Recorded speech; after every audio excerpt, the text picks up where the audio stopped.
তো একটা পার্সেল চলে এসেছে আমাদের, আর এইটার মধ্যে আছে ট্রলিটা তোমাদের সাথে এখন শেয়ার করব।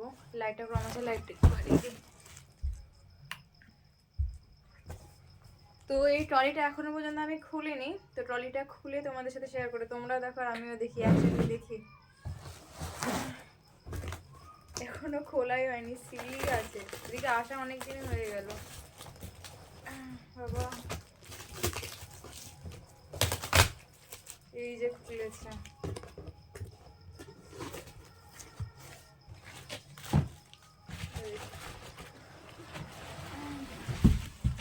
এই যে ট্রলি।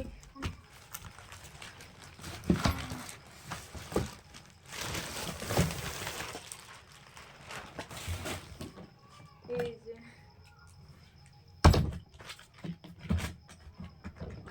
ট্রলিটা বেশ বড়ই নেওয়া হয়েছে। আর এইটা খুলছে না কেন আমি জানি না ভাই। ট্রলির স্পেসটা অনেকটাই রয়েছে, বেশ ভালোই হয়েছে। আর এই যে ট্রলিটা কেমন হয়েছে অবশ্যই কিন্তু জানাবে। আর আশা করছি তোমরা বুঝে গিয়েছো যে এইসব ট্রলি সব এগুলো নেওয়া হচ্ছে কেন। তো যারা যারা বুঝতে পেরেছো অবশ্যই কিন্তু কমেন্ট করে জানাবে। আর ট্রলিটা কেমন হয়েছে সেটা কিন্তু সবাই অবশ্যই কমেন্টে জানাবে।